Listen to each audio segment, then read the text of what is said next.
Hello friends, आप सभी का फिर से स्वागत करते हैं हमारे चैनल ज्योति फन व्लॉग पर। तो आप सभी देख रहे हैं तेरे प्यार में पागल भाग 9। तो दोस्तों, आज कहानी ज़्यादा लॉन्ग नहीं हो पाई है, शॉर्ट में ही है। प्लीज़ कल से हम लोग कोशिश करेंगे लॉन्ग कहानी देने के लिए। तो आप सभी ने अब तक पढ़ा था, श्रद्धा के कहने पर राहुल मेहरा के वहाँ पार्टी में जाने के लिए तैयार होती है, उसकी असलियत सबके सामने लाने के लिए, क्योंकि वो नहीं चाहती थी उससे शादी करने की। जहां राहुल मेहरा ने विराट को भी अपनी पार्टी में बुलाया है, इधर अक्षत जो अपना दिमाग दौड़ाता है विराट और श्रद्धा के बीच में आखिर चल क्या रहा है वो ये जानना चाहता है। इसी के उसमें वो सो जाता है, मगर उसका दिमाग अभी भी वहीं पर लगा था। तो अब देखते हैं आगे। इधर विराट अपने घर पहुंचता है, मर्सिडीज से उतर कर वो सीधा अपने घर के अंदर जाता है। वो देखता है कि सभी लोग सो चुके थे। विराट बिना आवाज़ किए सीधा अपने रूम में चला जाता है। विराट सबसे पहले अपने कपड़े वगैरह चेंज करता है, फ्रेश होने के बाद फिर आकर बेड पर बैठ जाता है, मगर उसके दिमाग में अभी तक श्रद्धा का ख्याल चल रहा था। श्रद्धा का चेहरा बार बार उसकी आंखों के सामने आ रहा था। इधर श्रद्धा अपने रूम में बहुत ही गहरी नींद में सो रही थी। सुबह के 8 बजे का समय था जब श्रद्धा के अलार्म बजने की आवाज़ से उसकी नींद टूट जाती है और वो उठकर बैठ जाती है। जल्दी जल्दी से वे फ्रेश होने के लिए चली जाती है। फ्रेश होने के बाद वो ऑफिस के लिए तैयार होती है, मगर उसके दिल में अभी तक श्रेया की कही हुई बात चल रही थी। उसे दिल ही दिल बहुत ज़्यादा डर लग रहा था, क्योंकि राहुल मेहरा कोई आम आदमी नहीं था। उसके वहाँ पार्टी में जाने के लिए वो तैयार तो हो गई थी, मगर उसे कोई वहाँ पर देख ना ले, इसीलिए उसको बहुत ज़्यादा डर लग रहा था। क्योंकि अगर उसके दादाजी को ये बात पता चल गई कि श्रद्धा बिना बताए वहाँ गई है, तो वो उसे घर से निकाल देंगे। वह श्रद्धा हल्का हल्का सा मेकअप करती है और फिर इसी के साथ श्रद्धा जल्दी से तैयार हो जाती है और अपनी ऑफिस के लिए निकल जाती है। श्रद्धा की टैक्सी सिंघानिया कंपनी के गेट पर रुकती है। इधर विराट की मर्सिडीज भी ठीक उसी समय पर उसकी टैक्सी के सामने आकर खड़ी हो जाती है। श्रद्धा की नज़र जब विराट की मर्सिडीज की तरफ पड़ती है तो वो दिल ही दिल पहले तो थोड़ा सा घबरा जाती है और फिर सोचती है कि मैं यहाँ से जल्दी से निकल जाऊँ, क्योंकि मैं नहीं चाहती कि मैं इस मगरमच्छ का चेहरा देखूं और सुबह सुबह देखकर इसके चेहरे को मैं अपना पूरा मूड ख़राब कर लूं। इसीलिए मैं ये बिल्कुल भी नहीं चाहती हूँ कि ये मेरे सामने पड़े। तभी श्रद्धा जल्दी जल्दी से अंदर जाने लगती है। विराट श्रद्धा को जाता देख लेता है। वो भी अपनी मर्सिडीज का दरवाज़ा खोलता है और अपने कदम बाहर ज़मीन पर रखता है। अपनी आंखों पर चश्मा लगाए हुए विराट एकदम हैंडसम हीरो की तरह लग रहा था। विराट बड़े ही एटीट्यूड से अंदाज में अपने कदम आगे बढ़ाने लगता है। सभी लोग उसको गुड मॉर्निंग विश करते हैं।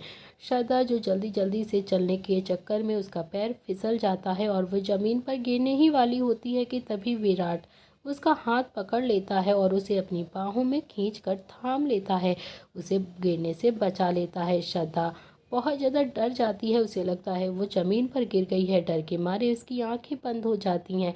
श्रद्धा को जब एहसास ये हुआ कि वो ज़मीन पर नहीं गिरी है, उसे किसी ने अपने बाहों में बचाया हुआ है। विराट जो श्रद्धा से बोलता है, ओ हेलो, अपनी आंखें खोलो, कुछ नहीं हुआ है तुम्हें, ये तुम्हारा बेड नहीं है जो तुम मेरे हाथों पे अपना बेड समझ के लेट गई हो। बाप रे, दिखने में तो इतनी पतली सी हो मगर इतना ज़्यादा भारी हो, मैं सोच भी नहीं सकता। और क्या तुम सच में ऐसे ही हो या फिर जानबूझकर ऐसा करती रहती हो? तुम ठीक तो हो ना? ठीक से चल नहीं पाती हो क्या? श्रद्धा इतना सुनते ही अपनी आंखें खोलती है। उसके सामने जब विराट का चेहरा वो देखती है तो उसे बहुत ज़्यादा गुस्सा आ जाता है, जो इतनी देर से उसे ना जाने क्या क्या बोल रहा था।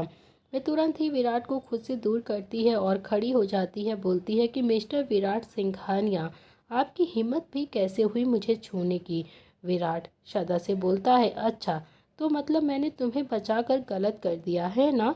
तुम्हें ये लगता है? इससे अच्छा तुम गिर ही जाती। वह तुरंत ही अपनी टांग उसकी टांग में फंसा देता है, जिससे श्रद्धा नीचे गिर जाती है। श्रद्धा का मुंह खुला का खुला रह जाता है। वो बहुत हैरान हो जाती है। वह बोलती है, अरे ये क्या है? आपने मुझे क्यों गिरा दिया? विराट श्रद्धा के थोड़ा सा करीब जाता है, फिर बोलता है थोड़ा सा मुस्कुरा कर कि क्यों, तुम्ही ने तो अभी बोला है ना कि मैंने तुम्हें क्यों बचाया, तुम्हें क्यों छुआ, तो इसीलिए जो तुम्हारे साथ हो रहा था वो कर दिया। श्रद्धा को बहुत ज़्यादा गुस्सा आता है और वे गुस्से में उठकर खड़ी होती है। बोलती है कि क्या आपको ज़रा सी भी शर्म नहीं आती है एक लड़के के साथ ऐसा करते हुए, आपको ऐसी हरकतें करते हुए? विराट उसकी तरफ घूर के एक बार देखता है और फिर बोलता है कि नहीं, कुछ नहीं आती। फिर उसकी बात का कोई भी जवाब नहीं देता है, उसे घूरते हुए देखकर वहाँ से चला जाता है। श्रद्धा जो पीछे पीछे से उसके बहुत ज़्यादा बड़बड़ाती रहती है कि अजीब पागल आदमी है, मगर विराट उसकी एक भी बात का नहीं सुनता और ना जवाब देता है। वह सीधा अपने ऑफिस के अंदर चला जाता है। श्रद्धा अपने मन में सोचती है कि अगर मेरी कोई मजबूरी ना होती यहाँ पर जॉब करने के लिए तो मैं इस मगरमच्छ को कभी नहीं छोड़ती। इसको तो मैं ऐसा सबक सिखाती जो कभी भी किसी लड़की के मुंह ना लगता। इसका मैं क्या हाल करती जो ये अपनी सारी स्मार्टनेस और एटीट्यूड ही भूल जाता। फिर वह धीरे धीरे से अपने कैबिन की तरफ चली जाती है। श्रद्धा कैबिन में बैठी ही थी कि तभी अक्षत उसके कैबिन की तरफ आता है, बोलता है हेलो मिस ब्यूटी, कैसी हैं आप। तो श्रद्धा भी उठकर खड़ी हो जाती है और धीरे से बोलती है मैं अच्छी हूँ सर, गुड मॉर्निंग सर। अक्षत बोलता है फिर से सर। श्रद्धा बोलती है ओ सॉरी सॉरी सर, नहीं बोलना है अक्षत। श्रद्धा अक्षत से बोलती है कि सर वो जो हम जिंदल प्रोजेक्ट पर काम कर रहे हैं उसमें कुछ ऐसी चीज़ें हैं जो मुझे अभी तक नहीं समझ में आ रही हैं। प्लीज़ आप एक बार मुझे फिर से उस चीज़ को क्लियर कर दीजिए। अक्षत बोलता है ओके। तभी वो दोनों ही कुछ बातें डिस्कस करने लगते हैं। अक्षत बोलता है कि वैसे श्रद्धा मुझे भी तुमसे कुछ बहुत ज़्यादा ज़रूरी बात करनी है आज। श्रद्धा पहले तो सोचती है कि अक्षत को मुझसे क्या बात करनी होगी, फिर वो बोलती है बोलो सर क्या बात करनी है आपको मुझसे। अक्षत पहले तो थोड़ा सा डरता है कि श्रद्धा कहीं मना ना कर दे। थोड़ा डरते डरते फिर वो हिम्मत करके बोलता है श्रद्धा वो एक्चुअली में मैं ये कहना चाहता था कि मुझे आज एक पार्टी में जाना है। श्रद्धा बोलती है तो सर इसमें क्या प्रॉब्लम है, आप ये मुझे क्यों बता रहे हो, ये तो बहुत अच्छी बात है ना, पार्टी में जाना है तो आप जाइए। अच्छा श्रद्धा की बात बीच में काटते हुए ही बोलता है कि श्रद्धा वो बात नहीं है जैसा तुम समझ रही हो, तुम समझ नहीं पा रही हो। मेरा मतलब ये है कि मैं जहाँ पार्टी में जाने के लिए बोल रहा हूँ वहाँ पर मैं सिंगल नहीं जा सकता, कपल्स के साथ ही वहाँ पर एंट्री है। ऐसे तो मेरी कोई भी गर्लफ्रेंड इस समय नहीं है, मेरी गर्लफ्रेंड अंजलि है, मगर अंजलि अभी इस वक्त यहाँ पर नहीं है। प्लीज़ श्रद्धा मैं चाहता हूँ कि अगर तुम मेरी गर्लफ्रेंड बनकर मेरे साथ पार्टी में चलोगी तो मुझे बहुत अच्छा लगेगा, मेरी एंट्री हो जाएगी। श्रद्धा बहुत ही हैरानी से उसको देखती है, बोलती है पर मैं कैसे जा सकती हूँ सर, वो भी आपकी गर्लफ्रेंड बन के आपके साथ। नहीं नहीं सर ऐसा नहीं हो सकता, अगर मेरे घर वालों को पता चल गया ना तो वो तो मुझे ज़िंदा ही मार डालेंगे। मेरे घर में इन सब चीज़ों के लिए बहुत ज़्यादा बाउंडेशन है। प्लीज़ सर मैं आपके साथ नहीं जा सकती, आप किसी और को बोल दीजिए, शायद कोई आपके साथ चला जाए। अक्षत बोलता है कि ठीक है श्रद्धा, अगर तुम मेरी गर्लफ्रेंड नहीं बनकर जा सकती हो, तुम्हें प्रॉब्लम हो रही है तो तुम मेरी फ्रेंड बनकर ही चली चलो। कौन सा वहाँ हमें सब देखने वाले हैं कि हम गर्लफ्रेंड हैं या बॉयफ्रेंड, या फिर तुम सिर्फ मेरी फ्रेंड हो। वहाँ पर तो बस लड़के के साथ एक लड़की का होना ज़रूरी है ना, मुझे कोई प्रॉब्लम नहीं है। अच्छा श्रद्धा से बहुत ज़्यादा रिक्वेस्ट करता है, बोलता है प्लीज़ श्रद्धा तुम मेरे लिए इतना नहीं कर सकती क्या, तुम ही तो मेरी एक आखिरी उम्मीद हो, प्लीज़ मान जाओ ना। श्रद्धा को समझ में नहीं आ रहा था कि वो अक्षत को कैसे बताए कि वो खुद आज शाम राहुल मेहरा की पार्टी में जाने वाली है। उसे अच्छा भी नहीं लग रहा था, वो बहुत ही ज़्यादा टेंशन वाली शक्ल बनाकर बोलती है ठीक है सर, मुझे अभी कुछ देर का टाइम दीजिए, मैं फिर बताती हूँ आपको। अक्षत बोलता है ओके। श्रद्धा थोड़ी देर बाद बहुत ही ज़्यादा सोचती है मगर वह कुछ भी नहीं समझ पाती है। वो बोलती है सर मुझे भी आज शाम किसी पार्टी में जाना है, मेरे लिए भी वहाँ पर जाना बहुत ज़रूरी है, सॉरी सर मैं नहीं जा सकती आपके साथ। अक्षत बहुत ज़्यादा उदास हो जाता है और बिना कुछ बोले वहाँ से जाने लगता है। तभी श्रद्धा बोलती है वैसे सर कितने बजे आपको पार्टी में जाना है, अगर हमें एक टाइम पे ना जाना हो तो हम जा सकते हैं, हम ऐसा भी तो कर सकते हैं कि अगर हमारी पार्टी का टाइम अलग अलग हो तो हम दोनों पार्टी में चल सकते हैं। अच्छा तो थोड़ा सा मुस्कुराता हुआ बोलता है थोड़ी सी उम्मीद के साथ कि हाँ मैं जहाँ पार्टी में जाने के लिए बोल रहा हूँ वहाँ हमें 8 बजे चलना है, मुंबई के नामी बिजनेसमैन राहुल मेहरा के वहाँ पर। श्रद्धा जैसे ही राहुल मेहरा का नाम सुनती है वो श्रद्धा बहुत ज़्यादा चौंक जाती है। श्रद्धा को ऐसा चेहरा देखकर अक्षत बोलता है क्या हुआ श्रद्धा, तुम इतना ज़्यादा शॉक्ड क्यों हो रही हो राहुल का नाम सुन के, क्या तुम राहुल को पहले से जानती हो। श्रद्धा बोलती है नहीं नहीं सर मैं उनको नहीं जानती हूँ, वो कौन है मुझे क्या पता। श्रद्धा नहीं चाहती थी कि अक्षत को पता चले कि उसके दादाजी उसकी शादी उसके साथ करवाना चाहते हैं, क्योंकि वो खुद नहीं चाहती है शादी करना, इसीलिए वह जानबूझकर झूठ बोल देती है कि मैं नहीं जानती उनको। फिर बोलती है कि ठीक है सर, मैं आपके साथ पार्टी में चलने के लिए तैयार हूँ। अक्षत बहुत ज़्यादा खुश हो जाता है और श्रद्धा से बोलता है थैंक यू सो मच श्रद्धा, जो तुमने मेरे लिए किया इतना बहुत है मेरे लिए। श्रद्धा थोड़ा सा सोच में पड़ जाती है तो अक्षत बोलता है क्या हुआ श्रद्धा, तुम इतना ज़्यादा परेशान क्यों हो गई हो, अब तो तुम भी चलने के लिए तैयार हो ना। श्रद्धा बोलती है सर, मैंने पार्टी में चलने के लिए आपसे बोल तो दिया है मगर उसके लिए मेरे पास तो अच्छे कपड़े भी नहीं है, क्योंकि वहाँ जितने लोग भी होंगे सब अच्छे और स्टैंडर्ड कपड़े पहने होंगे ना, सब लोग अच्छे से आएंगे, मगर मेरे पास आपके साथ चलने के लिए कोई भी अच्छी सी ड्रेस नहीं है, अच्छे कपड़े नहीं है। तभी अच्छा थोड़ा सा मुस्कुराता है और बोलता है कि श्रद्धा तुम उसकी बिल्कुल भी फिक्र मत करो, तुम्हें इस चीज़ की कोई टेंशन लेने की ज़रूरत नहीं है, मैं तुम्हें हमारी कंपनी के ब्रांड से अच्छे से कपड़े दिलवा दूंगा, तुम बस जल्दी से अपना काम ख़त्म कर लो, फिर मैं भी अभी आकर तुम्हें शॉपिंग करवा दूंगा। श्रद्धा बोलती है ओके सर, इतना बोलकर अक्षत वहाँ से चला जाता है। श्रद्धा भी अपनी चेयर पर आकर बैठ जाती है और अपने लैपटॉप पर काम करने लगती है। इधर विराट जो अपने कैबिन में बैठा डॉक्यूमेंट्स वगैरह पढ़ रहा था, तभी अक्षत उसके पास आता है, बोलता है गुड मॉर्निंग भाई, कैसे हैं आप। विराट उसकी तरफ अपनी आंखें चढ़ाते हुए देखता है और बोलता है कि अक्षत, अगर तुम यहाँ पर कोई भी फालतू की बकवास करने के लिए आए हो ना, तो मैं अभी बिल्कुल भी तुम्हारी बकवास सुनने के मूड में नहीं हूँ, मुझे बहुत ज़रूरी काम है, प्लीज़ तुम यहाँ से जा सकते हो। तभी अगर कोई काम है तो तुम अभी जल्दी से मुझे बोलो, नहीं तो तुम मेरे पास फालतू टाइम वेस्ट करने के लिए मत आओ, तुम्हारे साथ मैं टाइम वेस्ट नहीं करना चाहता। अच्छा थोड़ा सा गुस्से से और नाराज़गी से उसकी तरफ देखते हुए भोली शकल बनाकर बोलता है भाई, आपके पास अपने भाई के लिए टाइम नहीं है, कैसे भाई हैं आप, इतने निर्दयी हैं आप कितने प्यार से मैं आपसे बात करने के लिए आया था, मगर आप हैं जो हमेशा बस गुस्से में ही रहते हैं। तभी अक्षत दिमाग में एक खुरापाती आइडिया लाता है, वह थोड़ी भोली वाली शक्ल बनाकर बोलता है वैसे तो मैं आपसे बहुत ज़रूरी बात करने आया था, वैसे लगता है आप मुझसे बात नहीं करना चाहते, मैं तो श्रद्धा के बारे में आपसे कुछ बात करने आया था, मगर लगता है आपका मूड ठीक नहीं है तो मैं चला जाता हूँ।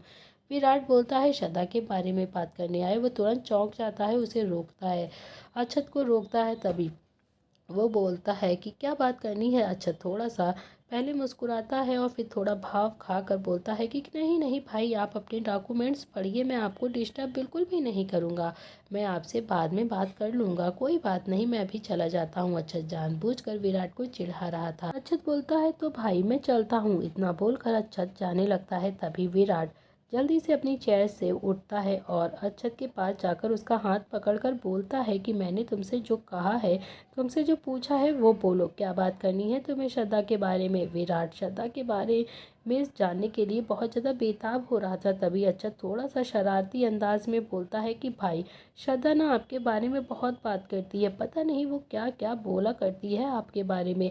विराट थोड़ा सा इंटरेस्ट लेने लगता है अक्षत की बातों में। विराट बोलता है मेरे बारे में वो क्या बात करती है तुमसे। अक्षत बोलता है कि बहुत कुछ बात करती है भाई, मगर मैं आपको बता नहीं सकता क्योंकि आप तो इन सब चीज़ों में इंटरेस्ट ही नहीं लेते हो। अक्षत सिर्फ विराट के दिल की बात जानना चाहता था कि वो उससे प्यार करता है या नहीं। तभी विराट उससे पूछता है कि फिर भी मुझे जानना है कि वो मेरे बारे में क्या बात करती है, मुझे बताओ। अक्षत जाकर चेयर पर बैठ जाता है और उसे परेशान करने लगता है, वह जानबूझकर विराट को तड़पाने लगता है। वो इधर उधर देखते हुए बोलता है अच्छा ठीक है भी बता दूंगा। विराट अक्षत के पास जाता है और थोड़े गुस्से भरी नज़र से उसे देखते हुए बोलता है कि मैंने तुमसे कुछ पूछा है ना। अक्षत उसकी तरफ देखकर थोड़ा सा मुस्कुराता है और बोलता है ठीक है भाई बताता हूँ, पहले आप बैठ तो जाइए, इतना हड़बड़ा क्यों रहे हैं आप। विराट चेयर पर जाकर जल्दी से बैठ जाता है। अच्छा चेयर से उठकर दूर हो जाकर थोड़ा सा खड़ा होता है और फिर बोलता है कि भाई वो आपके बारे में यही बोलती है कि आप बहुत ही घमंडी, बोरिंग और गुस्से वाले इंसान हैं जो किसी को भी पसंद नहीं आ सकते, आपको बिल्कुल नहीं पसंद करती वो। इतना बोलकर अक्षत वहाँ से भाग जाता है क्योंकि वो जानता था कि वो अगर एक पल भी वहाँ पर रुका तो विराट उसकी जान ले लेगा। विराट उसके पीछे पीछे जाता है उसे रोकते हुए, रुको रुको अक्षत। अक्षत वहाँ से भाग जाता है। विराट काफ़ी ज़्यादा गुस्से में आकर अपनी चेयर पर बैठ जाता है और वे मन ही मन सोचने लगता है कि वो लड़की मेरे बारे में ऐसा सोचती है, ऐसी हिम्मत कैसे हुई उसको मेरे बारे में ऐसा बोलने की। इधर श्रद्धा जल्दी जल्दी से अपना काम ख़त्म कर लेती है और वह अक्षत का इंतज़ार करने लगती है। अक्षत जैसे ही कैबिन में आता है वो देखता है कि श्रद्धा अपनी चेयर पर बैठी है, जो काफ़ी ज़्यादा थकी भी लग रही थी। तभी श्रद्धा की नज़र जब अक्षत पर पड़ती है तो वो बोलती है, सर आ गए आप, मैं कब से आपका ही इंतज़ार कर रही हूँ। मैंने सारा काम ख़त्म कर दिया है, हमारा सारा काम ख़त्म हो गया है, हमें पार्टी में जाने के लिए लेट हो जाएगा। अक्षत बोलता है, हाँ श्रद्धा, बस जल्दी से अब तुम चलो, मैं तुम्हें शॉपिंग करवा देता हूँ, तुम्हें जो कपड़े पसंद हो तुम ले लो जल्दी से, हमारे पास ज़्यादा टाइम नहीं है। तभी श्रद्धा और अक्षत दोनों ही शॉपिंग करने के लिए निकल जाते हैं। अक्षत श्रद्धा को अपनी ब्रांड लेकर जाता है, जहाँ हज़ारों करोड़ों कलर के कपड़े और डिज़ाइनर कपड़े थे, जहाँ उसे उसकी पसंद के कपड़े दिलवा देता है। श्रद्धा ने अपने लिए एक ब्लैक कलर का गाउन लिया था, अक्षत भी अपने लिए क्रीम कलर का कोट पैंट पसंद करता है। दोनों ही अपनी अपनी पसंद के कपड़े ले लेते हैं। इधर विराट, जो अभी तक श्रद्धा के बारे में ही सोच रहा था, उसके ख्यालों में ही खोया हुआ था, उसे बार बार श्रद्धा के बारे में ख्याल आ रहे थे। उसके पास एक कॉल आता है जिससे उसका ध्यान श्रद्धा के ख्यालों से हट जाता है और वह कॉल को रिसीव करता है। बोलता है कि हाँ, मुझे याद है, तुम्हें परेशान होने की ज़रूरत नहीं है, मैं टाइम पर आ जाऊँगा। इतना बोलकर वो फ़ोन काट देता है। श्रद्धा के बारे में सोच कर उसे थोड़ा गुस्सा आ रहा था। इधर श्रद्धा और अक्षत दोनों ही ब्रांड से आ जाते हैं। अक्षत बोलता है श्रद्धा से, प्लीज़ तुम लेट मत करना, तुम जल्दी से जाओ और तैयार हो जाओ, ऑलरेडी हमें बहुत ज़्यादा लेट हो गया है। श्रद्धा, शाम के 7 बज चुके हैं। श्रद्धा बोलती है, सर ठीक है, मैं जल्दी से तैयार हो जाऊंगी, आपको परेशान होने की ज़रूरत नहीं है, मैं कोशिश करूंगी कि मैं जल्दी से तैयार हो जाऊं। अक्षत मुस्कुराता है और फिर वहां से इतना बोलकर चला जाता है, मैं भी जाकर जल्दी से तैयार हो जाता हूं और तुम भी जल्दी से तैयार होकर मुझे यहीं पर मिलना। श्रद्धा बोलती है, ठीक है सर, मैं जल्दी से तैयार होकर आपको यहीं पर मिलूंगी। दोनों ही तैयार होने के लिए चले जाते हैं। तो दोस्तों, इसी के साथ इस कहानी का यह अध्याय यहाँ पर समाप्त कर रहे हैं। आज ज़्यादा कहानी लॉन्ग नहीं हो पाई है, आप सब लोग बहुत रिक्वेस्ट कर रहे थे लॉन्ग कहानी के लिए। प्लीज़ फ्रेंड्स, मुझे माफ़ कर दीजिएगा, हम जल्द ही लॉन्ग स्टोरी डालने की कोशिश कर रहे हैं। प्लीज़ फ्रेंड, आज के लिए इतना ही, हम आपसे माफ़ी चाहते हैं। लाइक शेयर सब्सक्राइब ज़रूर करना, अपने प्यारे प्यारे कमेंट ज़रूर लिखिएगा।